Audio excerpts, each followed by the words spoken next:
오늘 함께 보실 하나님 말씀은 요한계시록 5장 8절에서 14절 말씀입니다. 그 두루마기를 취하심에 네 생물과 24장로들이 그 어린 양 앞에 엎드려 각각 검은 고와 향기 가득한 금 대접을 가졌으니 이 향은 성도의 기도들이라. 그들이 새 노래를 불러 이르되 두루마기를 가지시고 그 인봉을 떼기에 합당하시도다. 일찍이 죽임을 당하사 각 족속과 방언과 백성과 나라 가운데에서 사람들을 피로 사서 하느님께 드리시고 그들로 우리 하나님 앞에서 나라와 제사장들을 삼으셨으니 그들이 땅에서 왕노릇 하리로다 하더라. 내가 또 보고 들음에 보좌와 생물들과 장로들을 둘러선 많은 천사의 음성이 있으니 그 수가 만만이요 천천이라. 그 음성으로 이르되 죽임을 당하신 어린 양은 능력과 부와 지혜와 힘과 존귀와 영광과 찬송을 받으시기에 합당하도다 하더라.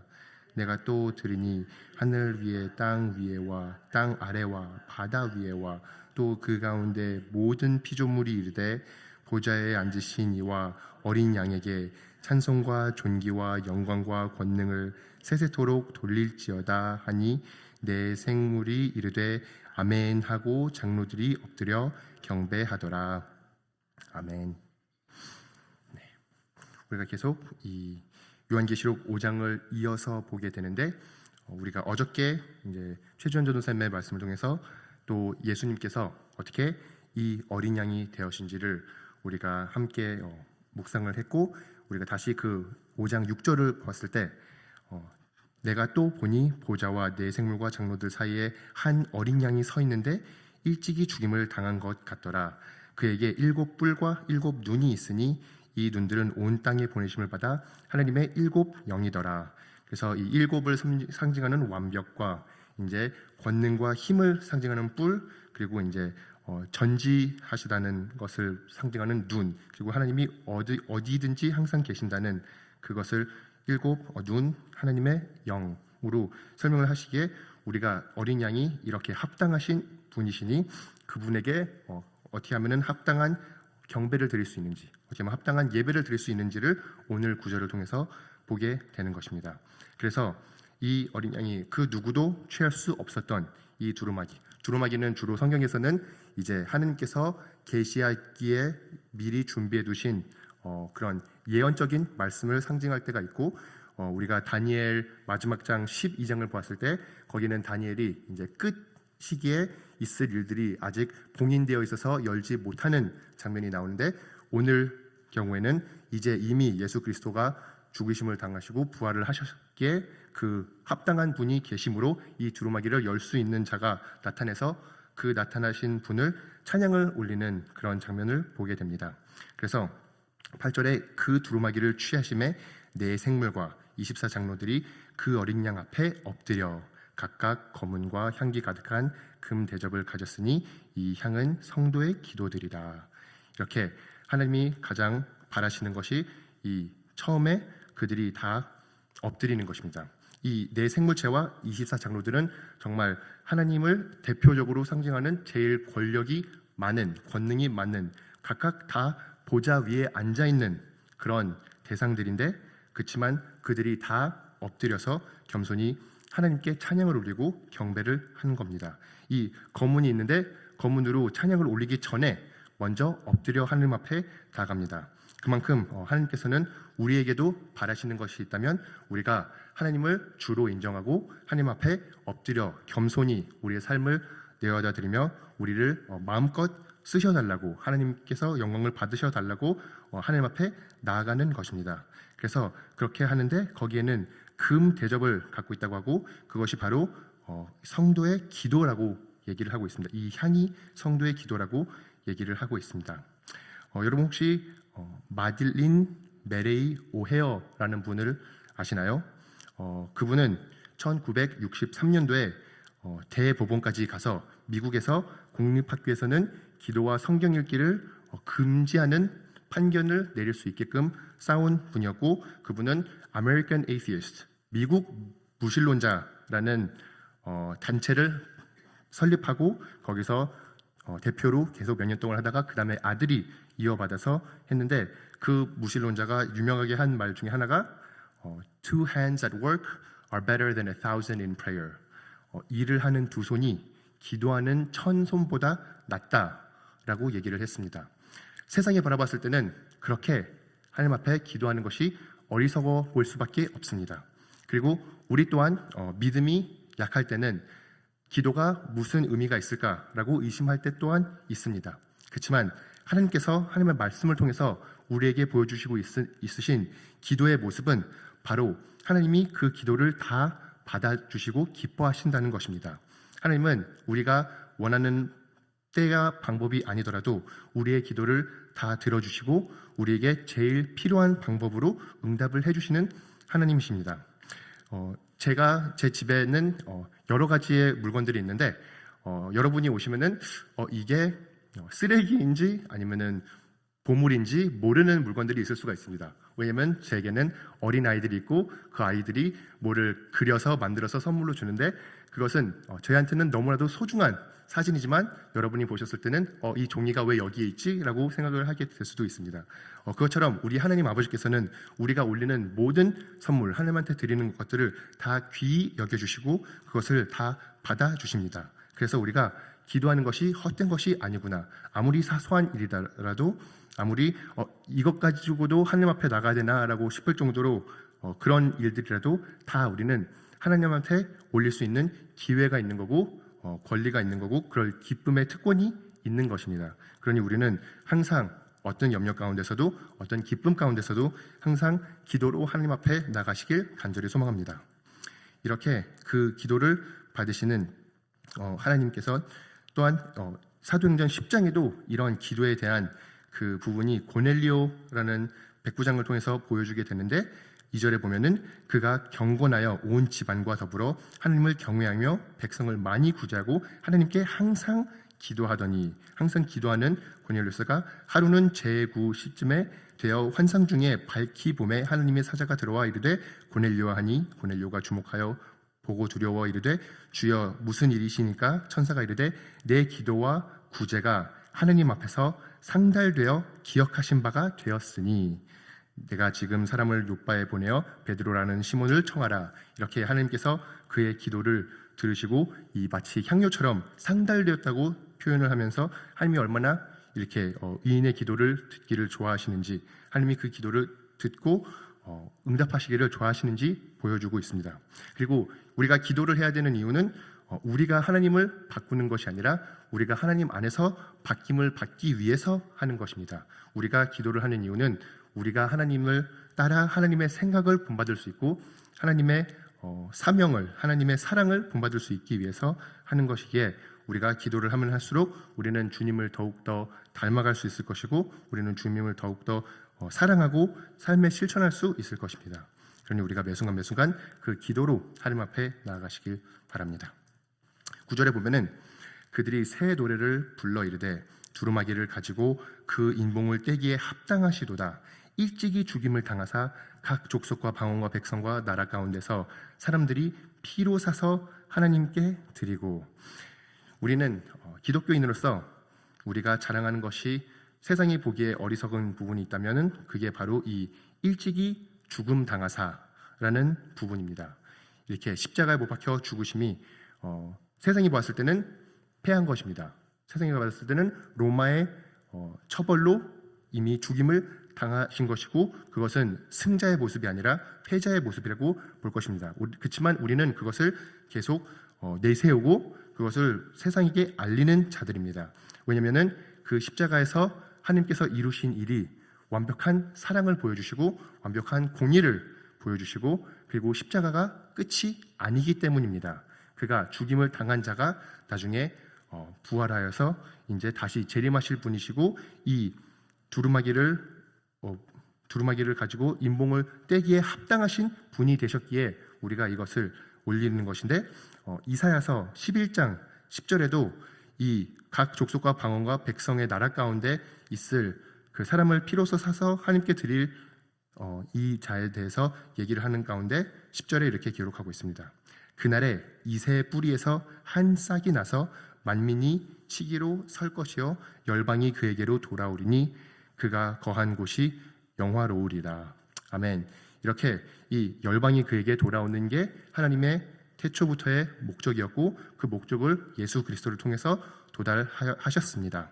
우리가 지난 주일날도 같이 연합 예배를 드리면서 본 모습이 이 영광의 일부분이 아닐까 싶습니다. 이렇게 여러 민족과 방언과 백성과 여러 나라 가운데 이 헬라어에서 그 나라 가운데는 제일 많은 다수를 포함시킬 수 있는 단어를 사용해서 정말 모든 사람들이 다 하나님 앞으로 돌아오겠다는, 하나님 앞으로 나가겠다는 그런 표현을 사용하는데 우리가 그런 모습을 같이 연합 예배를 드리면서 몽골, 중국, 히스패닉 이렇게 여러 가지 네팔 여러 가지의 그 민족들이 같이 모여서 예배를 드릴 때 하나님이 바라시는 그런 예배의 모습에 더 가깝지 않을까 생각을 해보게 됩니다. 그래서 10절에 보면은 그들로 우리 하나님 앞에서 나라와 제사장들을 삼으셨으니 그들이 땅에 왕노릇을 하리로다 하더라.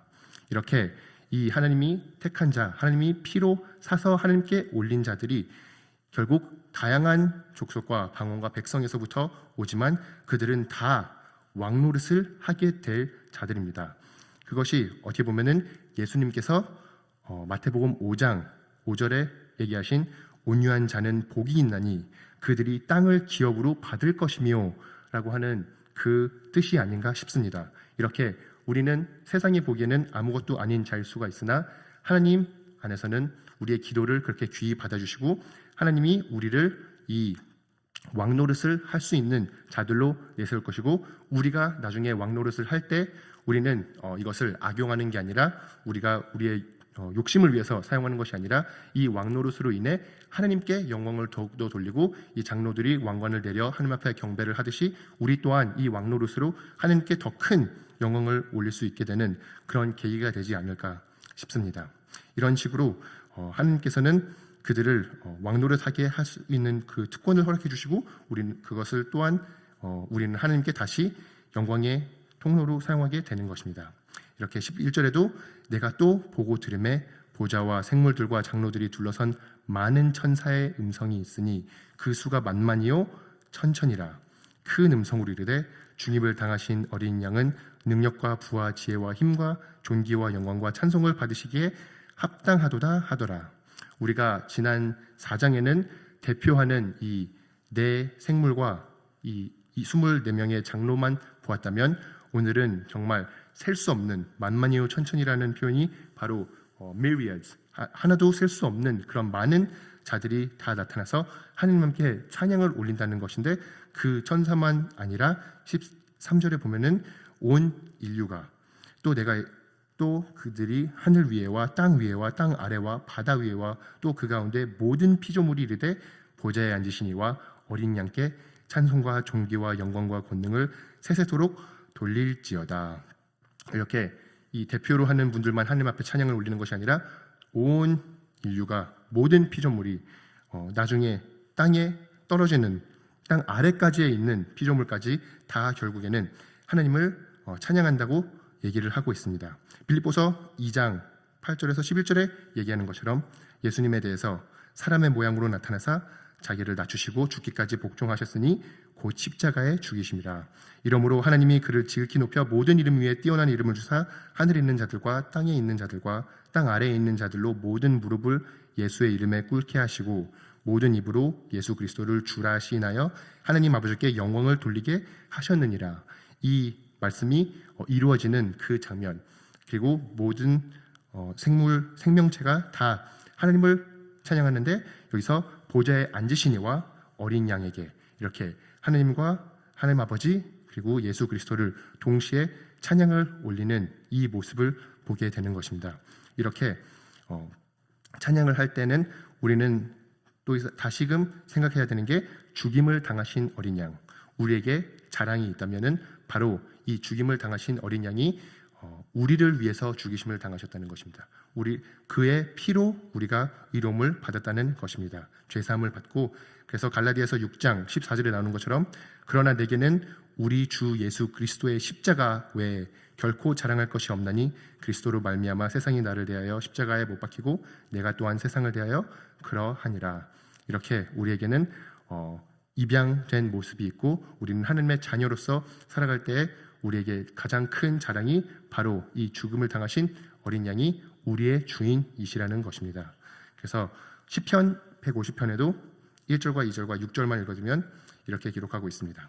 할렐루야, 그의 성소에서 하나님을 찬양하며 그의 권능이 궁창에서 그를 찬양할지어다. 그의 능하신 행동을 찬양하며 그의 지극히 위대하심을 따라 찬양할지어다. 호흡 있는 자마다 여호와를 찬양할지어다. 할렐루야. 아멘. 그렇습니다. 호흡 있는 자마다 하나님께 찬양을 해야 되고 그게 하나님이 그 찬양을 받으시기에 합당하신 분이시고 우리에게 바라시는 것이 바로 이 모든 호흡으로 하나님께 찬양을 하는 것입니다. 이 날은 미래에 올 날입니다. 그렇지만 우리는 이 말씀을 오늘 읽고 적용해야 되는 포인트는 오늘도 이 영광을 체험하며 부분적이라도 맛보며 살아갈 수 있다는 것입니다. 이 하나님께 찬양을 올리고 기도를 올리고 이 하나님께 영광을 올릴 수 있다는 것입니다. 그래서 이것이 다 옳고 그름을 보여주는 14절이 내 생물이 이르되 아멘 하고 장로들이 엎드려 경배하더라. 이렇게 결국 이 대표하는 자들도 이 모든 것과 다 동의한다는 것을 보여주고 계속 이 아멘이라고 하는 단어가 이제 형사가 그러니까 진행형이 이제 aorist 그 현재형으로 돼 있어서 그러니까 계속 동의하고 있다는 뜻을 의미하고 있는데 그러니까 아멘 아멘 아멘 하면서 계속 이 말이 너무나도 옳고 너무나도 합당하다라고 인정하고 있는 그런 강조를 주고 있는 것입니다. 그래서 이렇게 하나님이 얼마나 찬양을 받으시기에 합당하신 분이고 그리고 이 다시 오실 그 날에 그리고 미래에 얼마나 하나님께서 하늘 보좌에서 많은 경배와 찬양을 받고 계신지를 보여주고 있는 것입니다. 우리가 이것을 알면서 살아간다면 우리의 하루가 더 달라질 것입니다. 우리의 하루에는 감사가 더 넘치게 될 것이고 우리가 어저께도 계속 이제 추수감사절을 지내고 이렇게 하루하루 보내고 있는데 우리에게는 이 주님이 계신다는 것, 우리가 이렇게 이런 밝은 미래가 우리를 기다리고 있고 우리를 사랑하시는 하나님께서 우리의 기도를 이렇게 다 받아주신다는 것을 알 때 우리는 하나님을 더욱더 사랑할 수 있을 것이고 하나님을 더욱더 전할 수 있을 것이고 하나님이 그 어린 양이 얼마나 귀한 보혈로 우리를 속죄해 주셨는지를 깨닫고 우리가 복음에 합당한 삶을 살아갈 수 있을 것입니다. 그러니 우리가 더욱더 하나님의 말씀을 묵상하고 예수 그리스도를 더욱더 알아가고 닮아가시길 간절히 소망합니다. 기도하시겠습니다. 주님께서 허락하신 이 영광스러운 모습을 우리가 요한계시록을 통해 볼 수 있게 해주심을 감사드립니다. 하나님이 보여주시는 이 영광스러운 모습에 우리가 동참할 거라는 것을 기대하며 오늘 또한 살아가는데 주님을 미리 찬양하고 감사하고 경배하며 살아갈 수 있도록 도와주시옵소서. 하나님께서 모든 찬송과 영광을 받기에 합당하신 분이시기에 감사합니다. 우리가 신뢰하는 그 무엇이 다른 것이 있다라면 그런 저희의 헛된 모습을 버릴 수 있도록 도와주시옵시고 오직 주님만 의지하고 나아갈 수 있도록 도와주시옵소서.